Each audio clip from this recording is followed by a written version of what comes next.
ഞാൻ അവിടെ ഉണ്ടായിരുന്നല്ലോ, ആ സമയത്ത് ഞാൻ അവിടെ ഉണ്ടായിരുന്നു. ഈ നിപ റിപ്പോർട്ട് ചെയ്ത സമയത്ത് ഉണ്ടായിരുന്നു. എല്ലാ നിർദ്ദേശവും കൊടുത്തിട്ടാണ് തിരുവനന്തപുരത്ത് വന്നിട്ട് കേരളത്തിൻ്റെ മൊത്തം വിഷയങ്ങൾ നോക്കണ്ടേ. ഇതൊരു വീണ് കിട്ടിയ ഒരായുധം പോലെ പ്രതിപക്ഷം പെരുമാറുന്നത് ശരിയല്ല.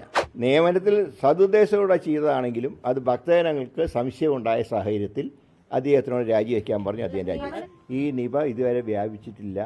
ഇതുവരെ നടത്തിയ എല്ലാ പരിശോധനകളും നെഗറ്റീവായിരുന്നു. ഇപ്പോൾ വെന്റിലേറ്ററുള്ള രോഗി അതേ കണ്ടീഷനിൽ തന്നെ തുടരുകയാണ്. അപ്പോൾ ഇതിനെ രാഷ്ട്രീയമായിട്ടുള്ള വിമർശനമായിട്ട് മാത്രമേ ഞങ്ങൾ കാണുന്നുള്ളൂ. വളരെ ശക്തമായിട്ടുള്ള നടപടി ഗവൺമെൻറ് സ്വീകരിച്ചു. ഞാൻ അവിടെ ഉണ്ടായിരുന്നല്ലോ, ആ സമയത്ത് ഞാൻ അവിടെ ഉണ്ടായിരുന്നു. ഈ നിപ റിപ്പോർട്ട് ചെയ്ത സമയത്ത് ഉണ്ടായിരുന്നു. എല്ലാ നിർദ്ദേശവും കൊടുത്തിട്ടാണ് തിരുവനന്തപുരത്ത് വന്നിട്ട് കേരളത്തിൻ്റെ മൊത്തം വിഷയങ്ങൾ നോക്കണ്ടേ. ഈ രോഗം ഇന്ന ഭാഗത്ത് മാത്രമല്ല, കേരളത്തിൽ എല്ലായിടത്തും പടരാൻ സാധ്യതയുള്ളതുകൊണ്ടാണ് ഞാൻ തിരുവനന്തപുരത്ത് തന്നെ വന്ന് ഉന്നത ഉദ്യോഗസ്ഥന്മാരുടെ യോഗം വിളിച്ചത്. അതിൻ്റെ ചുമതലയില്ല. അതുകൊണ്ട് ഇത് വ്യാപിച്ചിട്ടില്ല. ഇതുവരെ കിട്ടിയ റിസൾട്ടൊക്കെ നെഗറ്റീവാണ്. അപ്പോൾ മാത്രമല്ല, ഇന്നിപ്പോൾ ജനപ്രതിനിധികളുടെ യോഗം വിളിക്കാൻ റവന്യൂ മന്ത്രി ഇപ്പോൾ കോഴിക്കോടുണ്ട്. തിരുവനന്തപുരത്ത് നിന്ന് ഇതിൻ്റെ എല്ലാ കാര്യങ്ങളും നോക്കണ്ടേ. ഉദ്യോഗസ്ഥന്മാരെ വിളിക്കണം, നിർദ്ദേശം കൊടുക്കണം. അപ്പോൾ ഇതിലൊക്കെ എടുക്കുന്ന സമീപനം തികച്ചും ദൗർഭാഗ്യകരമാണ്. ഇതൊരു വീണ് കിട്ടിയ ഒരായുധം പോലെ പ്രതിപക്ഷം പെരുമാറുന്നത് ശരിയല്ല. എല്ലാം നെഗറ്റീവാണ്. ഇന്നലെ പരിശോധിച്ച ഹയസ്റ്റ് റിസ്കിൽപ്പെട്ട 3 പേരെ ഇന്നലെ ഹോസ്പിറ്റലിൽ അഡ്മിറ്റ് ചെയ്ത് അവരുടെ റിസൾട്ട് നെഗറ്റീവാണ്. ഇപ്പോൾ ഈ ഹോസ്പിറ്റലിൽ വെന്റിലേറ്ററുള്ള രോഗിക്ക് മാത്രമേ സ്ഥിരീകരിച്ചിട്ടുള്ളൂ.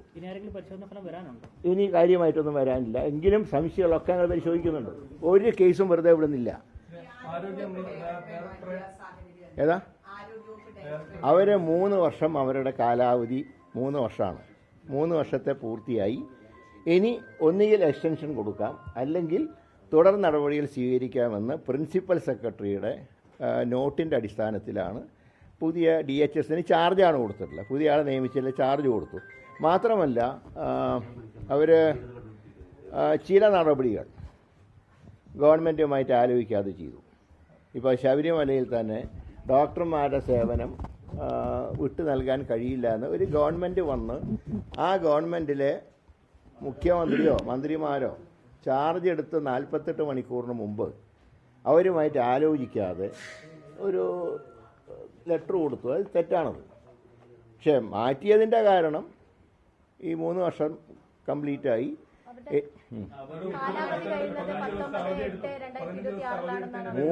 ഞാൻ പറയാം 3 വർഷം അവർ കംപ്ലീറ്റായി എന്ന് പറഞ്ഞിട്ടുള്ള പ്രിൻസിപ്പൽ സെക്രട്ടറിയുടെ നോട്ട് കൂടെ ഉണ്ട്.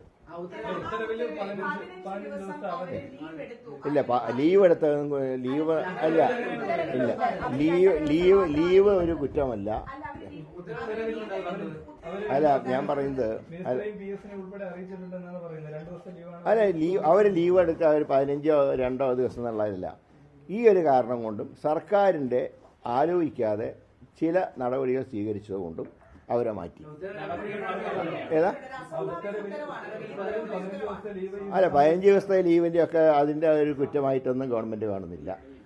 ഈ 2 കാരണങ്ങൾ കൊണ്ടാണ്. ഒന്ന്, 3 വർഷമായി. പിന്നെ അത് സർക്കാരിൻ്റെ സിസ്റ്റത്തിനോട് സഹകരിക്കാത്തവരോട് ഞങ്ങൾ ആ രീതിയിലുള്ള നടപടി ഞങ്ങൾ സ്വീകരിക്കും. അത് സംശയമാണ്. ഇത് നടപടിയല്ല, എന്നാൽ ചെയ്തതിനോട് സർക്കാരിന് വിയോജിപ്പുണ്ട്. ഒന്ന്, ഇതുപോലത്തെ കത്തുകൾ കൊടുക്കുമ്പോൾ വകുപ്പ് മന്ത്രിയോ ഗവൺമെൻറ്റോ അറിയണം. എന്തടിസ്ഥാനത്തിലാണ് പറയുക ഡോക്ടർമാരെ കൊടുക്കില്ല? അത് ഗവൺമെൻറ് ചുമതലയല്ലേ. ഭക്തന്മാരുടെ താല്പര്യം നോക്കേണ്ടത് ഗവൺമെൻറ് ചുമതലയല്ലേ. അപ്പോൾ ഗവൺമെൻറ് തീരുമാനിക്കുന്നതിന് മുമ്പ് അങ്ങനെ കത്ത് കൊടുത്തത് ശരിയല്ല. അതുകൊണ്ടാണ് നടപടി സ്വീകരിച്ചത്. നടപടിയെന്നോ എന്ത് വേണമെങ്കിലും വ്യാഖ്യാനിക്കാം. ഏതായാലും അവർ ട്രാൻസ്ഫർ ചെയ്തു. റീജിയണൽ ലാബിലേക്കാണ് ട്രാൻസ്ഫർ ചെയ്തത്. ഇതേ പോസ്റ്റാണ്.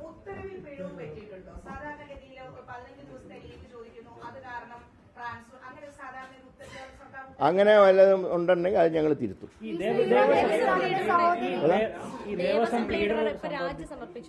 അത് അദ്ദേഹത്തിന് വയ്ക്കാൻ കാരണം അദ്ദേഹം പ്രശസ്തനായിട്ടുള്ള ക്രിമിനൽ ലോയർ എന്നുള്ള നിലയ്ക്ക് ഈ സാധാരണ രീതിയിൽ കേസ് നന്നായി വാദിക്കും എന്നുള്ള ഉദ്ദേശത്തിലായിരിക്കണം വെച്ച് കാണുക. അതങ്ങനെയാണ് വെച്ചിട്ടുള്ളതെന്നാണ് ഞാൻ മനസ്സിലാക്കുന്നത്.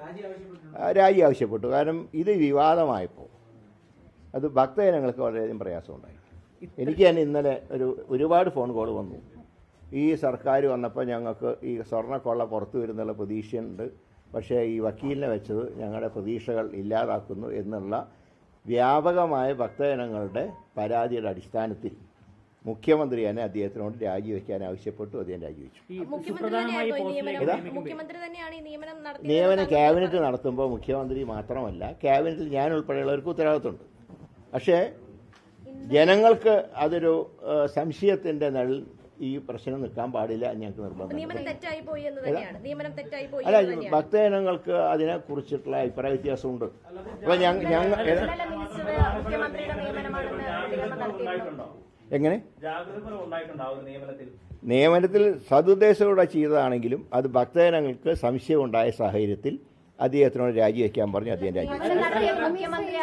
അങ്ങനെ ഏതെങ്കിലും ആരുടെ തലയിൽ കെട്ടിവെക്കുന്ന ഏർപ്പാട് UDF-നില്ല. ഞങ്ങൾക്ക് കൂട്ടുത്തരവാദിത്തമാണ്. എല്ലാ നല്ല കാര്യങ്ങളും എന്തെങ്കിലും ദോഷം പറ്റിയാൽ അത് ഞങ്ങൾ തുല്യമായിട്ട് പങ്കുവയ്ക്കും.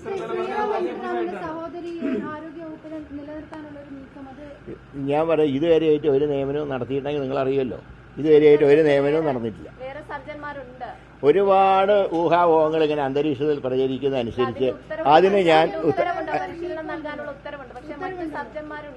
ഏതായാലും ഇതൊക്കെ എല്ലാ കാര്യങ്ങളെക്കുറിച്ചും വേണ്ട രീതിയിൽ തീരുമാനമെടുത്ത് നിങ്ങൾ അറിയിക്കും.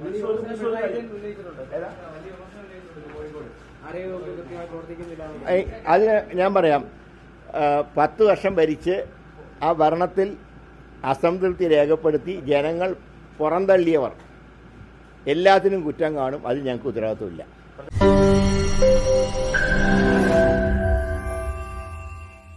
ലോകത്തെവിടെയായാലും ഏത് സമയത്തും 24 വാർത്തകളും ഓഗ്മെന്റഡ് റിയാലിറ്റി പാക്കേജുകളും എക്സ്പ്ലെയിനറുകളും വിശദമായി കാണാൻ ഞങ്ങളുടെ YouTube ചാനൽ നിങ്ങൾക്ക് സബ്സ്ക്രൈബ് ചെയ്യാം.